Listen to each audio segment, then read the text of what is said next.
When a plumber was working on a school restroom, he found a stash of stolen treasure from the 40s.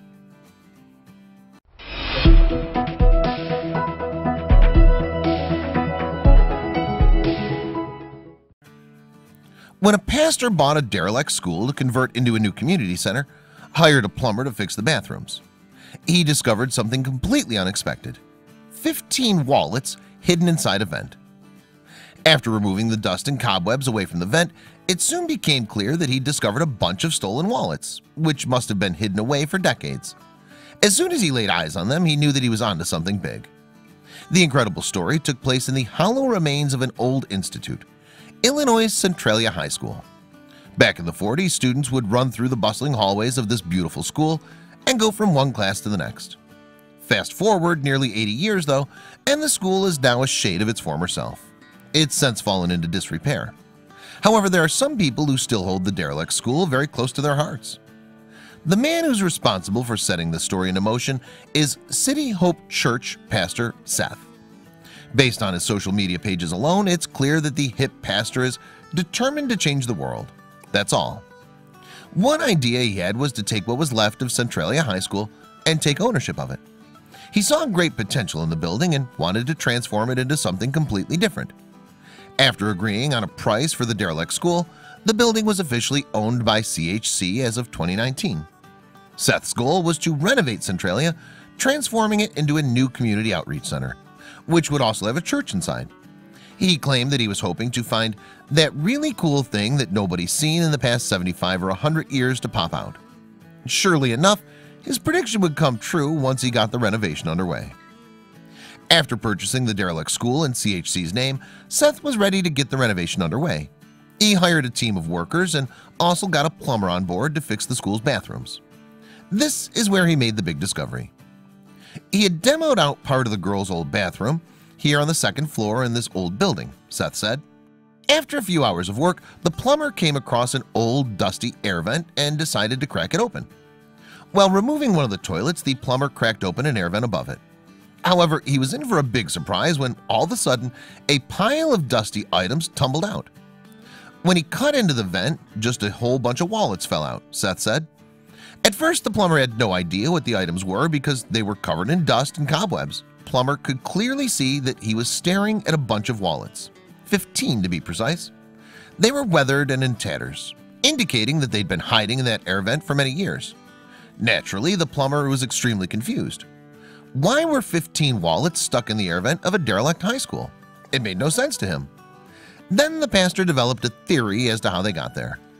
Seth is convinced that someone must have stolen the wallets before hiding them in the bathroom's air vent. They then hoped they'd be able to retrieve them at some point. For one reason or another, though, they never did. Best we can tell is that someone was stealing wallets and then ditched them behind the toilets in the heat vent, he said. And although there was no money to be found, the thief did leave some fascinating things behind. While it makes sense that whoever stole the wallets would have taken the money from them, Seth was still surprised to see what was inside them. They left behind all the pictures, information, and other documents, he said. There were photos of students as well as student IDs showing the names and ages of each owner.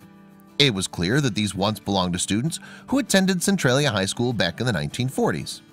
That's not all they found, though. There were also plenty of signs in the wallets indicating that they were stolen around the time of World War II, specifically between 1945 and 1946. Many of the students had photos of soldiers in their wallets, which could have been relatives that had gone off to war. The war was ending, you know, so there's a lot of things, pictures from soldiers, Seth said. After putting all the items in order, Seth and his team worked out exactly who the wallets and their contents belonged to.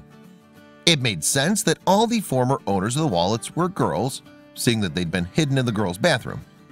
The names of the 8 students were Sally Sloan, Doris Gray, Betty June Sissom, Phyllis Adams, Mary Lou Cover, Rosemary Brueggemann, Jean Hudson, and Mary Agnes Gilmore. This begs the question, though, are they still around? The first thing that Seth asked himself was whether or not he'd be able to return the wallets to their previous owners. However, since 75 years had passed since they were stolen, there was a chance that the previous owners might not even be alive anymore to receive them. Not to mention the fact that they may have changed their surname or relocated since then. Nevertheless, Seth was determined to return them to their rightful owners. Soon enough, he developed a plan. Seth knew that the best way to locate the whereabouts of these people was through their relatives. So the pastor turned to social media and posted a photo of their wallets on his Facebook account.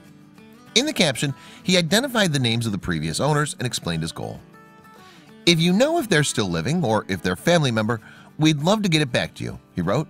Soon enough, he found some answers. It didn't take long before the post was shared by many of Seth's family and friends. Then the post snowballed into a viral sensation, receiving over 1,000 reactions and thousands of shares. "It's been shared 1,000 times," he said, then 2,000, then 3,000 times, and people are commenting, so actually a lot of people reached out, and it's relatives.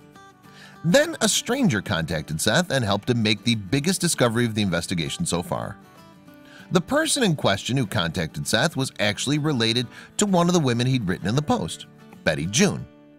It turns out that the 89-year-old had attended Centralia High School, graduating in 1947. Since then, she'd relocated to Chesterfield, Missouri, about 90 miles away from the derelict school. After making this amazing discovery, Seth was determined to return Betty June's wallet to her. However, a news outlet asked the pastor if they could do it for him. After hearing the remarkable story, KSDK News contacted Seth and asked him if they could deliver the wallet to Betty June on his behalf. He wholeheartedly obliged, and just like that, the news outlet sent a reporter all the way to Chesterfield, Missouri to give Betty June her wallet. "So the pastor wanted me to hand deliver this to you," the reporter said to Betty June, as she pulled out the wallet and waited for her reaction at the doorstep. As she laid eyes on her old wallet for the first time in 75 years, Betty June couldn't believe what she was seeing. "Well, thank you. I'm so excited," she said to the reporter as she opened it up. "I can't believe after all these years that it looks like it's old." It might have been a lifetime since Betty June parted ways with the wallet. Truth be told, it looks very different now. However, she remembers it like it was yesterday. Betty June remembers vividly what the wallet used to look like. "I remember it was red," she said, which now has an orangey brown color instead. "And I remember I lost my wallet." Deep down, Betty June was convinced that she'd never be reunited with her wallet. So to see it back in her life was the ultimate blast from the past. However, when she opened up the wallet and took a close look at the contents inside, that unlocked a series of remarkable memories. While the actual wallet had certainly seen better days, the contents had actually been pretty well preserved over the years. The first photo she laid her eyes on is of a young lady playing with a boy. At this point, Betty June confirmed to the reporter that the girl in the photo it was her when she was a girl. As for the boy standing next to her, that was a boy named Jimmy Kane, who she had a soft spot for. After confirming that she had a crush on Jimmy Kane back in the 3rd or 4th grade, Betty June also identified some of the other figures in the photos in her wallet. There were photos of other young men that she admitted to also have crushes on. "Oh my goodness, look at the boys' pictures I have," she said. "It's quite a shock, and it's really exciting to see these pictures." Then she found the most important photo of them all. The final photo that Betty June found in the wallet was of one of her most beloved family members. It was her brother, who meant a lot to her. He'd enlisted in the Army during World War II. Although he survived the conflict, he passed away a few years later. "I was just so glad to get that," she told CNN, "because I don't have a picture of him." However, there are still a few more questions that need answering. As previously mentioned, Seth is convinced that somebody stole the 15 wallets back in the 40s. If they were stolen, nobody's been able to identify the culprit. However, Betty June has other thoughts on the matter. "I can't imagine somebody stole all those wallets and put them behind the toilet in a space I didn't even know was there," she said. Also, did Seth manage to find any other previous owners' wallets?